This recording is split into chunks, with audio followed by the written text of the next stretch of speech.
Dímelo mi gente, Marcucci here again, bringing another episode of the Stand With Crypto series, I guess that's what we're gonna call it. Today we're gonna be doing Massachusetts, and before we start the video, please remember to like and comment it down in the description down below. If you're in Massachusetts, let me know if you know any of these politicians.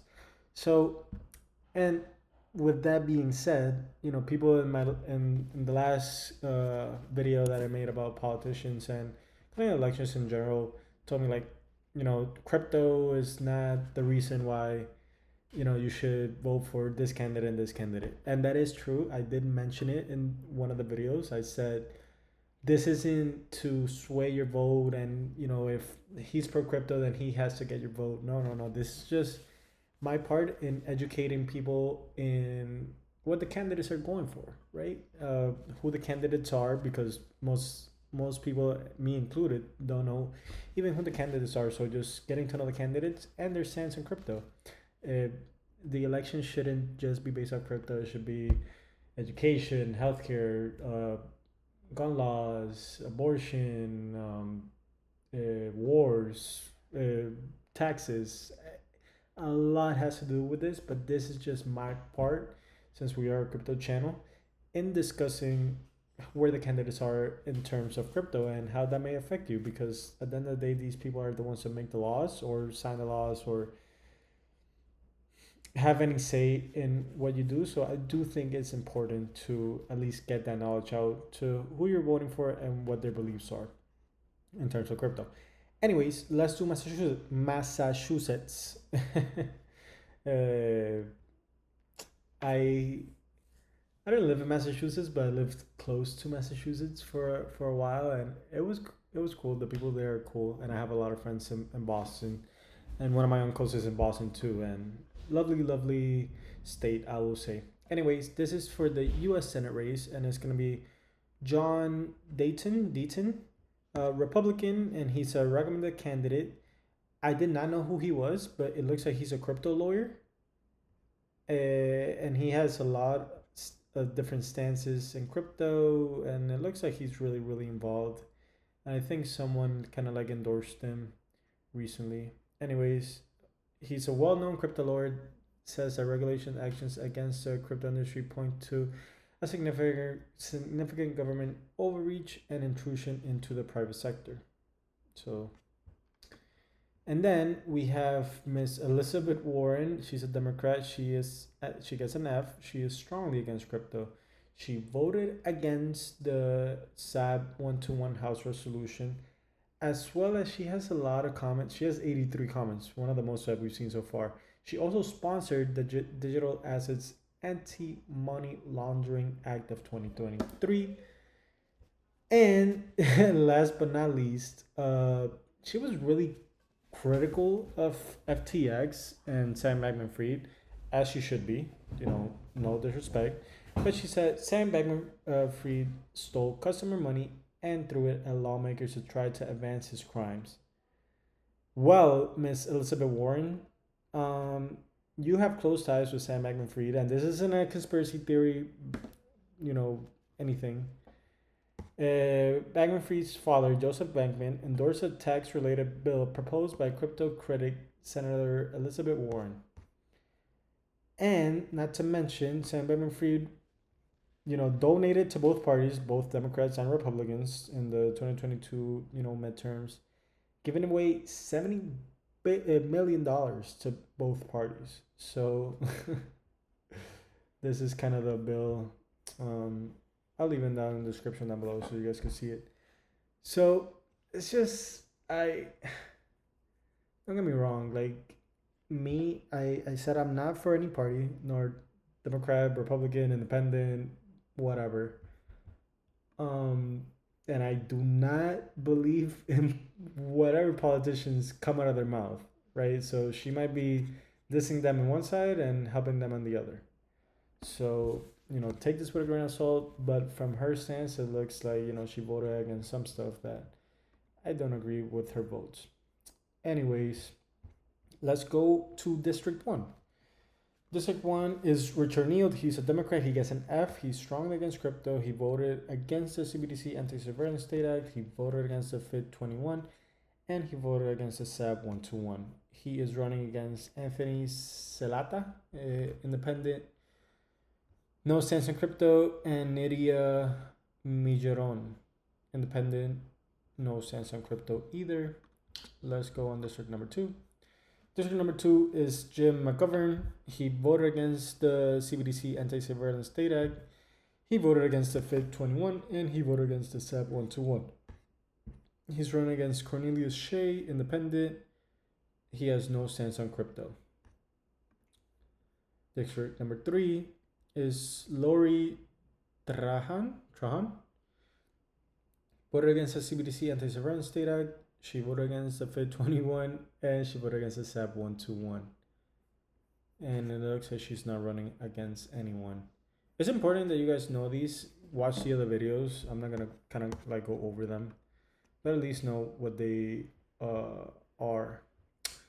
So we got Jake Auchincloss. He's a Democrat. He gets an A. He's a recommended candidate. He did vote against the CBDC Anti-Surveillance Act, but like a lot of other candidates, that even if you have one vote that's against, he did vote in favor of FID 21, which is really pro innovation, and he voted also for the SAB 121, which is great. And it looks like, so it looks like he does want CBDCs, and you know, it's okay. I'm anti-CBDC, but I do understand where kind of Democrats come from, that a lot of people are unbanked, especially here in the US. So, you know, this could be from a good piece of his heart. I'm not going to say anything about that. District number 5. She also gets an A. She's Katherine Clark. She is a recommended candidate.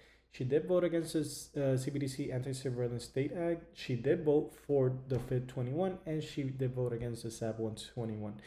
What I will say, though, is a lot of candidates that did vote for the FID 21 get like at least a B. Like they're somewhat pro-crypto, and like there's somewhat pro-innovation pro-innovation as well. So I do think they are progressive in their thinking, and I do think the CBDC part does come from a fact of kind of not knowing and lack of education of crypto and CBDCs. But at least she did vote for the FID 21, which is pretty great for Katherine Clark. District number 6. So we have District number 6. Another recommended candidate, he's a Democrat, Seth Moulton. He did vote against the CBDC Anti-Surveillance State Act, but he did vote for the FID 21, which is amazing. And he also has a statement here. Oh, he also voted for the SAB 121. So that's great. This one is pending an analysis, but it says letter for top Republicans, like a Chinese crypto miner. Not gonna go over that as it's pending analysis, but it looks like he's not running against anyone. So kudos to you, Sean. We have Ayanna Pressley. She did vote against the CBDC Anti-Surveillance Act. She did vote against the FID 21. She did vote against the SAB 121.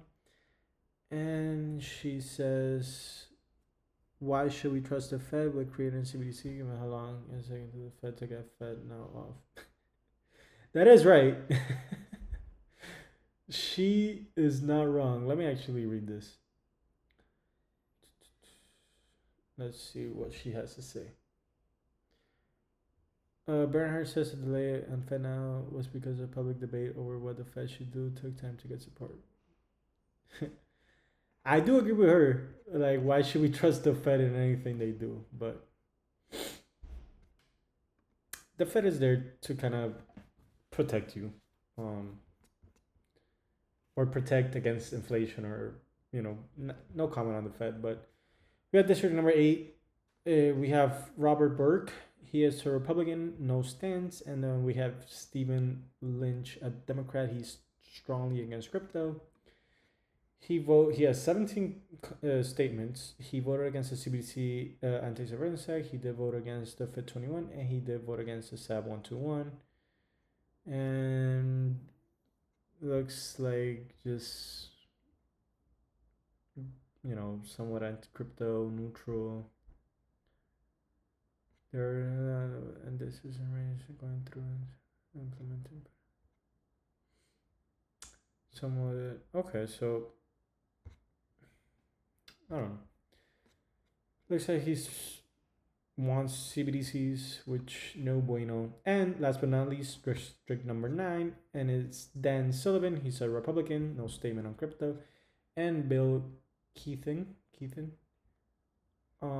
voted against the CBDC Anti-Surveillance State Act and voted against the FIT 21 as well as the SAB 121. He's strongly against crypto and he gets an F.